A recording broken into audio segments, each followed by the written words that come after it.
آقا اول پشتو بگو. پشتو. کوتاه بگین که همه زبونا رو برسید. گرانو هیوادوالو سلام علیکم.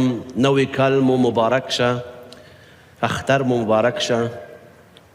یعنی به زبان پشتو من خودم ترجمه کنم. سلام علیکم یعنی سلام کرد به مردم. خب گرانو هیوادوالو، هموطنان عزیز، نوی کلم و مبارک شه. سال نو شما مبارک باشه. خب بعدی زبان بعدی. اردو. از زبان نوع زبانش هم بگو، اسم زبانش. زبان پشتو. اردو. حالا اردو. بذار اول از افغانستان خارج بشیم. بله. دری خود ما.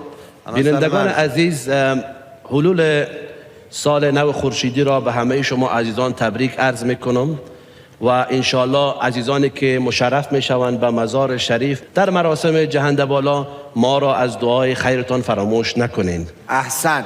ما یک مراسمی داریم عزیزان، برادران ایرانی ما، خواهران ایرانی ما در ایام نوروز مشرف میشوند میرن مشهد، درست است؟ اما در افغانستان تمام افغانهای عزیز ما در ایام سال نو همگی میرن به طرف مزار شریف. این مراسم جهنده بالا رو باید بگم چون بسیار رابطه نزدیک است بین نوروز و امام علی علیه السلام. ما افغان ها در روز نوروز یک علم بسیار بزرگی داریم که معروف است به علم کاویانی یا درفش کاویانی یا بیرق امیرالمؤمنین.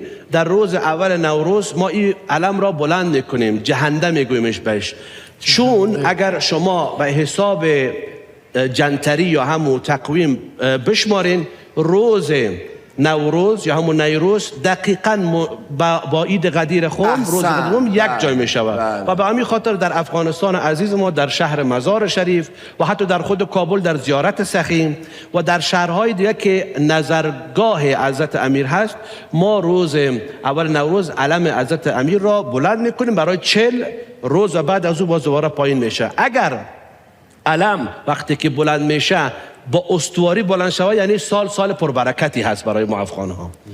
این یک موضوع است که انشاءالله همیشه دوست دارم این سالی هم که در پیش هست برای هموطنان عزیز ما در افغانستان سال پر از برکت و بهروزی باشد انشاءالله. بریم به زبان اردو. بله. اوکی. در زبان اردو تمہارا عید مبارک ہے. عید میگن همون عید یا سال نو. میلاد امام حسن صاحب بہت مبارک ہو گیا.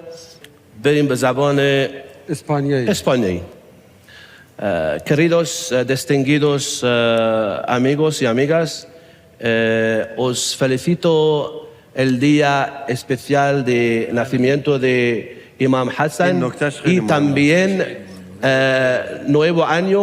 Os felicito nuevo año. Espero que tengan un año con mucho éxito. Dear sisters and brothers and our viewers, I take this opportunity to congratulate the arrival of the birth anniversary of Imam Hassan al-Mujtaba and as well the new year. And I wish you enjoy your new year and you have a year full of success. And we wish in this year we will have the reappearance of Imam of our time, Imam Mahdi Ajjalallahu Ta'ala Farajahu Sharif. احسن. برزیلی. خب